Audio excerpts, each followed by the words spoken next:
everybody. I'm Josh. And I'm Rachel. And Las Vegas is well known for having those giant slushy drinks and really expensive, elaborate drinks. And sometimes all you want is a beer. A nice, cold, cheap beer. Yes. And so we're going to show you some of the best dive bars in Las Vegas. Most of them we haven't been to before, but we're going to try to take you 6 of the most popular ones. Let's go. Here we go.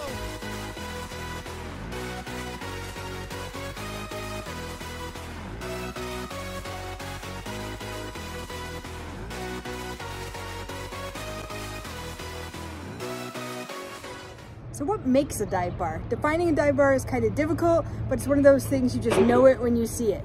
For our dive bar, we are looking at several different criteria. Sometimes referred to as a neighborhood bar where local residents drink and socialize.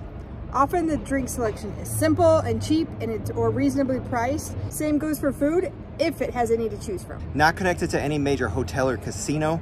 We're going off the beaten path for this one, not in your typical tourist areas of town. The other thing for us, no need for reservations. In fact, it would probably laugh at you if you tried to make one. And it may be described as dark and gritty. At the corner of Shadow and Charleston, Frankie's Tiki Room, number 1.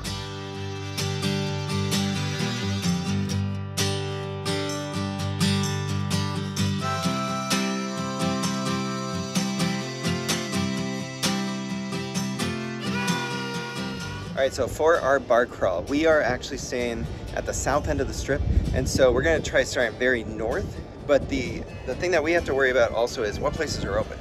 So for us, we're doing this during the daytime, and we started as early, it was about 9:45 that we were here at Frankie's. But we're looking at places that are open 24/7 to start out, and at the north end. So you'll see some strategy behind this bar crawl. That's true. So our first one, Josh kind of gave it away, is called Frankie's Tiki Room. It's at the corner of Charleston and Shadow. It is open 24 hours, a unique combination of South Seas exotica and modern primitivism, with just a hint of Las Vegas, because there was machines at the bar top to play. Yes. A place where you can escape to the fantasy 24/7. The interior of Frankie's was built by Bamboo Ben, the world's foremost tiki bar designer and grandson of Eli Headley. Get boozed up amid a remarkable combination of traditional island decor and modern lowbrow art while listening to a soundtrack that bounces from exotica and surf to psychobilly and garage. Frankie's is a one-of-a-kind experience. And it certainly is. It is very dark in there, so if you're dark. not into that. And when we got here, we actually had to ring the doorbell to get in there. That's true. All drinks $14, but there is a plethora of mixed drinks to choose Yes, from. lots of mixed drinks. So unlike some of these other places, this place has a pretty wide variety, but they're very much fruit forward, it felt like.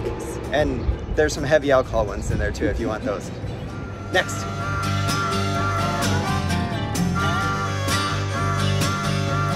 So you can take a Lyft or an Uber for this, but we're gonna try to walk as much as possible. So I'll try to put on a map where we're going for all these places so you can follow along and maybe do it yourself. Burn off those calories. Yes.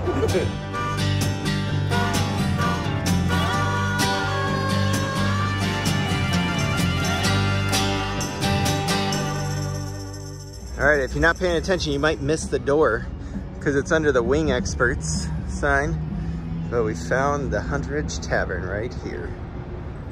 No public restrooms.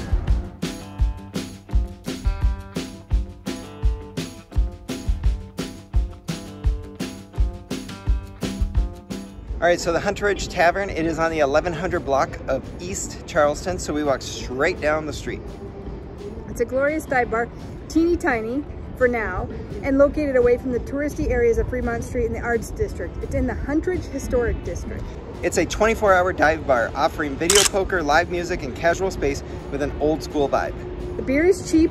As Josh mentioned, there is often live music, and it is thoroughly a classic dive bar, dating back to 1962, and not much has changed since, aside from the video poker. And I do think that Anthony Bourdain has been here, so if it looks familiar, you may have seen it on one of his shows.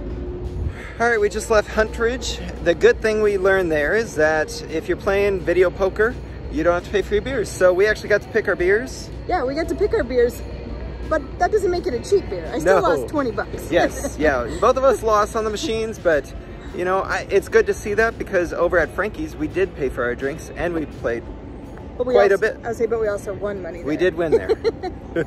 So, free drinks so far. if you're keeping track at home.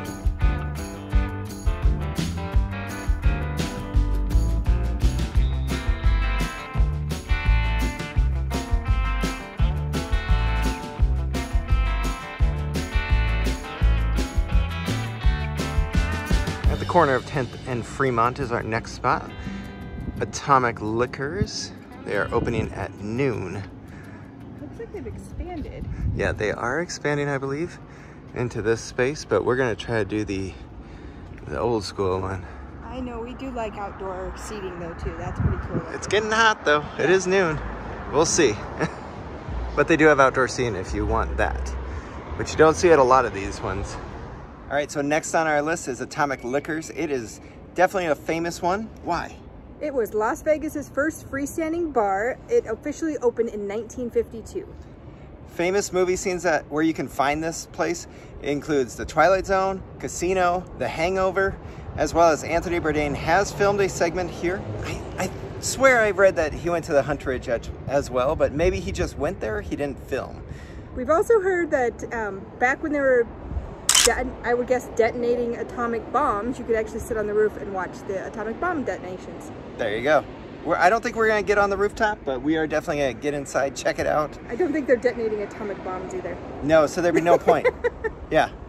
Is it detonating atomic bombs? What else would you call it? It's detonating a bomb, isn't it? I don't know. Let us know. What do you call it down below?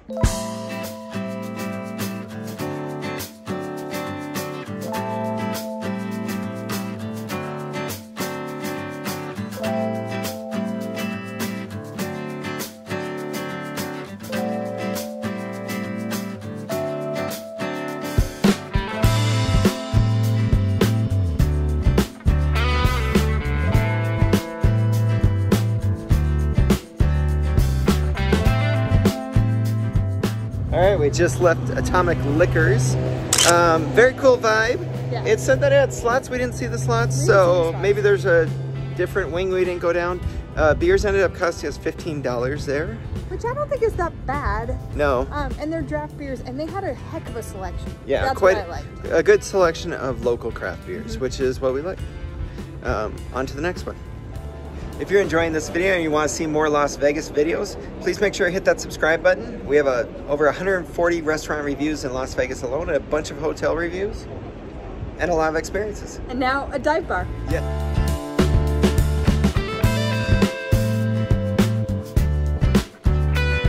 Don't forget to hydrate on a bar crawl. There are plenty of Walgreens on this route. Especially in Vegas in June. Yes.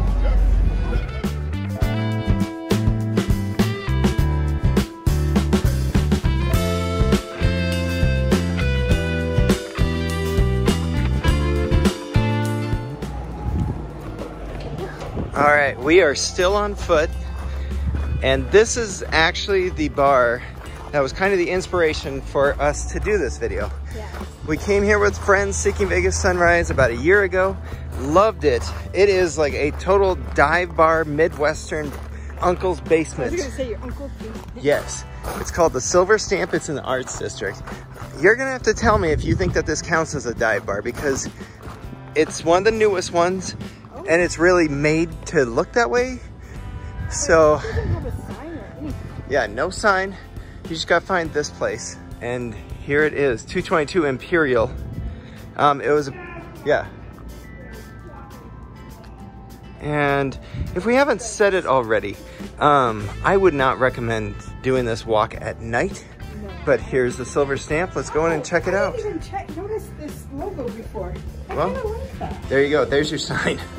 So as we just said, we did come to the Silver Stamp. This place opens up at 1 o'clock, so that's why we have it timed out. It is now 1:40. Ended up taking us a bit longer to walk here than we expected. Yeah, it's hot, and I'm ready for a beer. I am too. So this, as Josh mentioned, was our inspiration for this video, so we hope you guys enjoy it as much as we have been getting you through this. I am a huge fan of dive bars. One of my favorite places back home is a dive bar, so I am really enjoying this. This bar specifically features snacks such as Signor's pickled eggs.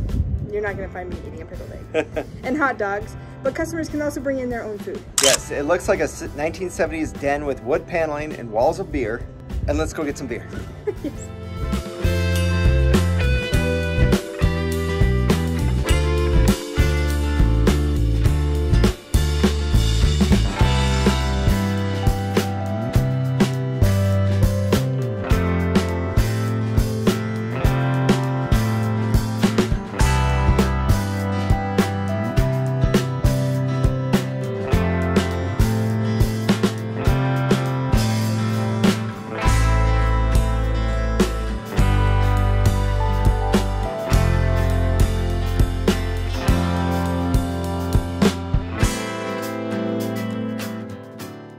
right, just finished up here at the Silver Stamp. Still amazing. Yeah, it's a great little bar. Yeah, we did find out they've actually only been open about 2.5 years. So that's where I want you to think about it. Does this still count as a dive bar, even though because it was built to be a dive bar? I think it was, yeah, I was gonna say it was intentionally built that way. Correct, yeah. They have some fun little games in there you can play. Yes, Rachel loves Tapper. I do love and Tapper. It's for free. So she went and got the high score.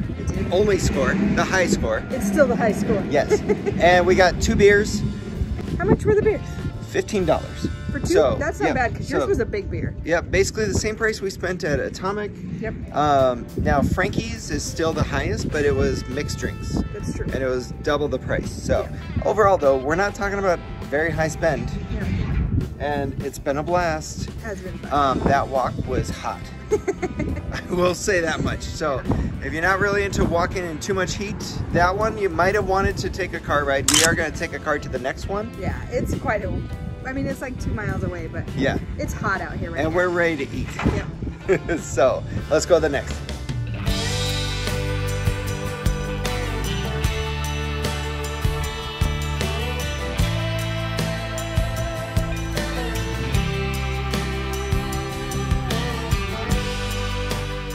The Vegas heat is starting to get real. I'm so glad we took an Uber. That would have been a hell of a walk. I agree. I do not recommend it. It was only like a quick 5 to 10 minute Uber drive. Right. So we are on Vegas Valley Drive. We are at Red Dwarf.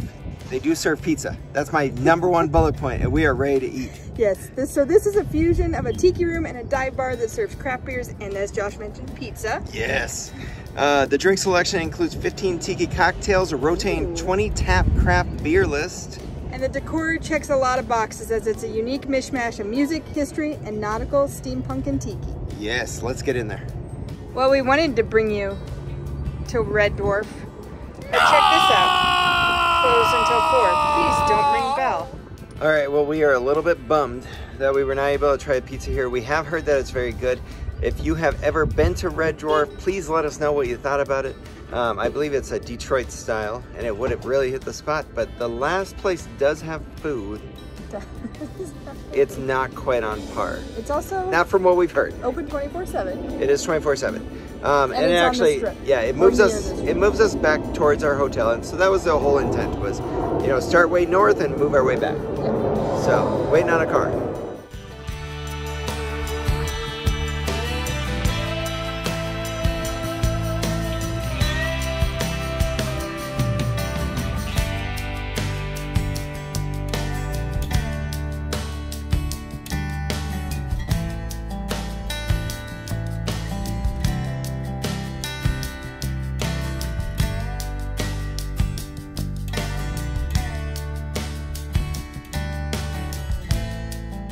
All right, our final stop is here at the Stage Door, which is probably the one that more people have been to because it is closest to the strip. Yes. It's actually just behind the Flamingo. So it is a local classic, cheap beers, good hot dogs, slots, and video poker at the bar. A world-renowned jukebox, which I didn't hear him playing in there. No, I didn't either. And the best bartenders in town. Old-time customers remember the days when Frank Sinatra and his entourage would relax at the Stage Door after his performances at Caesar's Palace in the late 70s. It's not that way anymore, I can tell you that. No. So pull up a seat at the bar, enjoy the hospitality, and have a few drinks without breaking the bank. Definitely without breaking the bank. We ended up having 4 hot dogs, 2 beers for $19. Yeah, there you go. That's very Save some money at the final spot. But we ended up grabbing some water. We are headed back to our hotel. We're going to try to rest up for a nice evening of fancy dinner, hopefully. That's right. If you're enjoying these videos, don't forget to hit that like and subscribe. You can also follow us on social media, Facebook, Instagram, and Twitter. All our links are down below. See ya.